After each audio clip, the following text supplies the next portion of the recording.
welcome to Hometown Highlights. Today we are privileged to have one of our local community members with us that is going to enlighten us about some history of Fort Meade. I was told that he was the go-to person because he had had lots of experience. And so today I'm going to present to you Mr. Mae Williams. Mr. Mae Williams, welcome to Hometown Highlights. Thank you. Thank you. Okay, I want you to start off just by giving us a brief overview of some of your experiences that you've had here in the city of Fort Meade. Okay. My name is Mae Williams, and I've been living in Fort Meade for the last 66 years. I married one of the hometown girls named Maria Montes Jones. She was the fifth daughter of Leanna and Walter Jones. She was the fifth one. So we was classmates in high school, and I was drafted in the Army, and I went in the Army and served my time, and I came out, and we started going back, hooking up again. In September the 24th, 1955, we got married. And and I moved to Fort Meade in June of 1956, and I've been here ever since. But I was involved with an organization here they call it Fort Meade Concerned Citizens. We were responsible for getting that community center built, that daycare over there on 6th Street and Lanier, and getting single member district. We was the group that fought that and got that going. And in 1979, we had a meeting. Well, we had three veterans here that belonged to the American Legion. Myself, Taft Jones, and William Reed. And we had a meeting at the American Legion that night, but I was the only one of the black guys that was there that night. So when one of the city commissioners named Bill Joe Lotholtz, he was at the meeting too at the American Legion. So he told me we was having a meeting at the city hall. So I told him I'd be on by when we got through. So I got to the city hall. It was so crowded I couldn't get in. So we was me, another guy named Abe Johnson Jr. We was in the lobby, and there was several people, the lobby was full too. And so we was out there just talking to the guys in the lobby. So AB was standing up there reading something on the bulletin board. And so one of the guys in the lobby, he came up and asked the AB, says, is your name E.J. King? And he said, no, my name A.B. Johnson. So that one of the other guys told him, so he's a GD lie. I said, beat that so-and-so. And so they started whipping on him with a blackjack. They knocked hunks of meat out his head. And four of them caught me and had me, and they was trying to beat me. And every time they tried to throw me down on the floor, I'd land on my feet. So we finally got one of them off my back, and I kind of hunched him in the gut a time or two inside the jaws a few times, and got away from that. And so the guy was over there was Turner. He was he was the assistant of John Paul Rogers. And he told them, he come out there and told them to get out of here. So they flew. And so one of the commissioners named Joe Davis, he came out there and he told me, he said, don't go out that door. Well, I was kind of upset, and I told him back off. I went out the door, but they was gone. So after a while, the chief of police, Fort Meade, his name was Cuffcheck, he came over. And so I asked him, I said, what happened to the two policemen here on duty? He said, well, I gave him somebody called me and told me there was some problems down there around the American Legion. And so I sent him down there. So I told him, you set this up. He said, no, I didn't do it. He said, I didn't do it. He said, I just told him to check down there, but the two police was on duty that night was Waters and Barefoot. They was the only two police on duty. And so finally, we got a lot of other people down there, and we all had to go to the doctor's office and be checked out. And Abe Johnson, he had to go to the hospital. They knocked hunks of meat out of his head. And there was another guy, Tidney Walker. He was here, and Joe Harvey.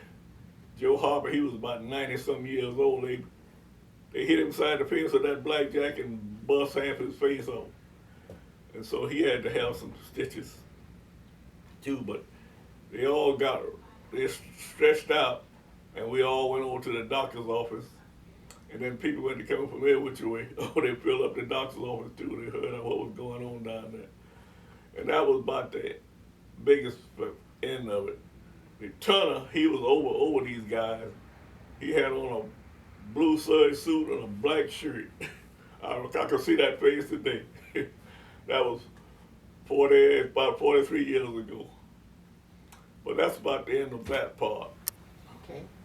So things in the black community, our progress in the black community was not easy initially. That it was met with a lot of resistance by a lot of occupants of the city. Is that correct? That's correct. Yeah, and so you were in the midst of all of this goings. I was right in the middle of it.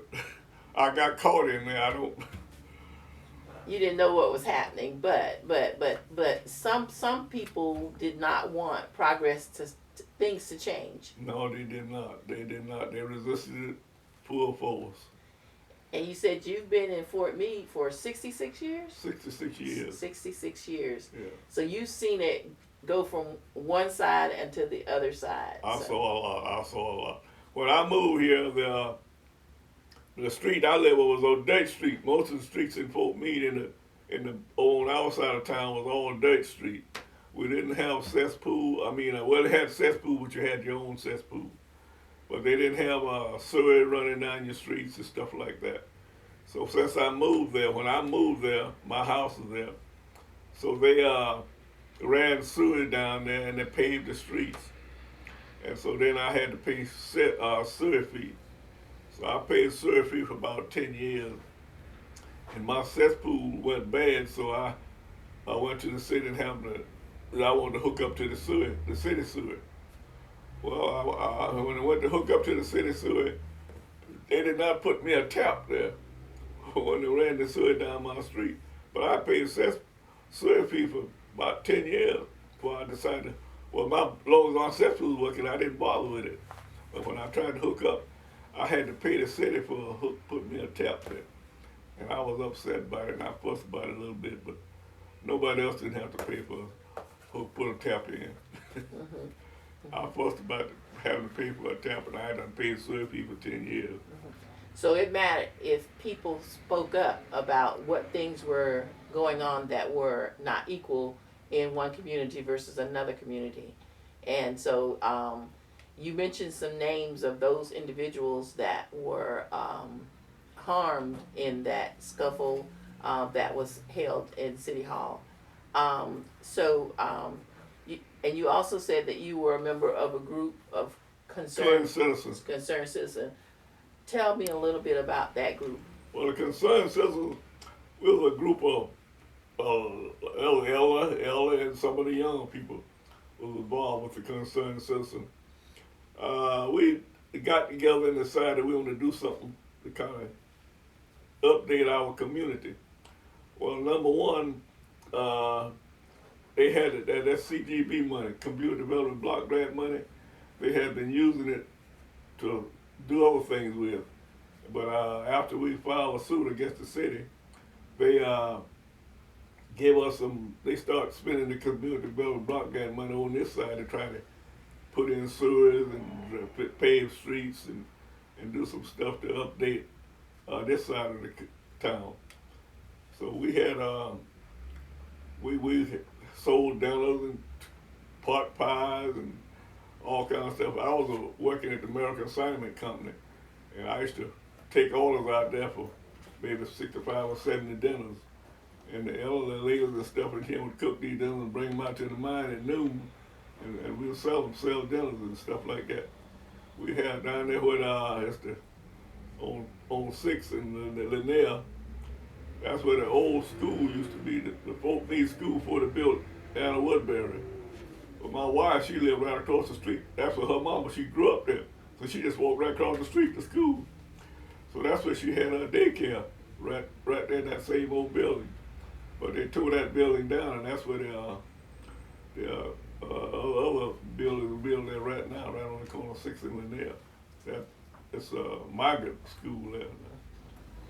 Okay, you also mentioned about the East Coast Migrant Center that existed on Lanier Street a few years ago. You also said that that site was the site of the black school.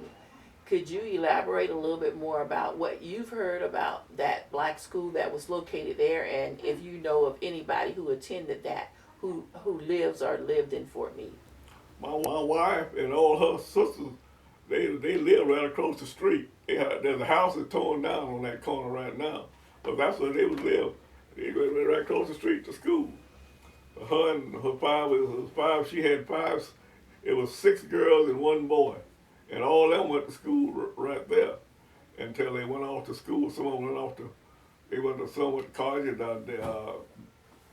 Cookman, Bethune-Cookman. Most of them went to Bethune-Cookman, because that's where she went to Bethune-Cookman. And almost her sister went to Bethune-Cookman. But her brother, he went in the Air Force during about the same time I was drafted in the Army. Him and some more guys out during the war, Korean War. They was, if you turned 18, they was, come here, boy. And so we was drafted in the Army. So I went in the Army and came back, and then I got back with her, and we got married in September the 24th in 55, and we stayed together for 45 years until she died. She died in 20th of September in 2000. Well, before we started the show, you shared with me some of the information that your wife left in regards to the in regards to the school that was located on Lanier. And so I just want to invite our patrons to come and read about it, because that is something that building was there. It's lost to history because it was torn down. And we now have a person who can tell us about it, and who also knows of others who may have attended that school. So, I mean, he's just a wealth of knowledge over here. And so that's one reason why we're highlighting what you know about Fort Meade, because people are always constantly wanting to know more about the history of Fort Meade, and you give it to us from a different perspective. You also mentioned earlier that you had to rally for the community center. Tell us about that experience. All right, the community center, there was a time, there was a long time they were trying to decide where to put the community center. One time they were going to put it right across the street over there, and then they hassled that around here for a few months, and finally wind up decided to put it where it's here right now. But there was some hassle going on where they're going to put the community center. But we had raised monies and sold dinners and pot pies and potato pies and everything to try to get a community center. But now the community center has been, I guess, taken over by the city, and we don't have much connection with the community center anymore.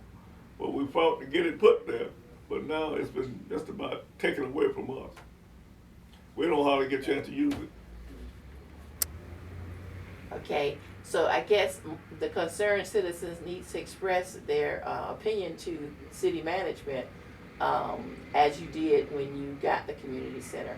I know that, so the concerned citizens were the ones who brought it to the forefront that was a need for the community, and I guess there is also a need to communicate to our commissioners or whatever that there still is a need for that center, and that our citizens want to be more involved with what goes on in the center.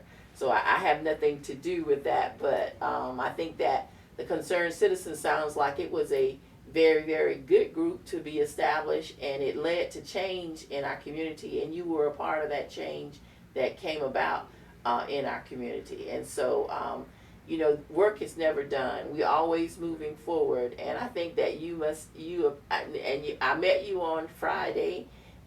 You were recommended that I interview you so that you can expound on our history, and so I'm thankful that you're here. Just tell me, is there anything else you like the community to know about the historical part of Fort Meade, or the people of Fort Meade who made an impact in our community? You mentioned some names, but could you tell us some of the people, including yourself, that made an impact on how Fort Meade has grown over the years? Well, during that time, we could not get nobody on the city commission. No blacks. The first black was on the city the city commission was Mary Jones. And I think the second one was Betty Bowers. Betty Bowers. She was one of the school teachers here. And Big Ike, the policeman, he was a policeman for 16 years. He was also a city commissioner. And then we had Walter Bryant, Maurice Nelson, and then Ms. McCutcheon. These are some of the blacks who was on the city commission. As a matter of fact, these was all the blacks. It was Mary Jones, the person, I think Betty Bowers, and then I might have been Walter Bryant, and then Big Ike. He was a police for 16 years, and then he got on the city commissioner for one term. And then I think it was at that time Mary Jones, Betty Bowers, Big Ike, Walter Bryant,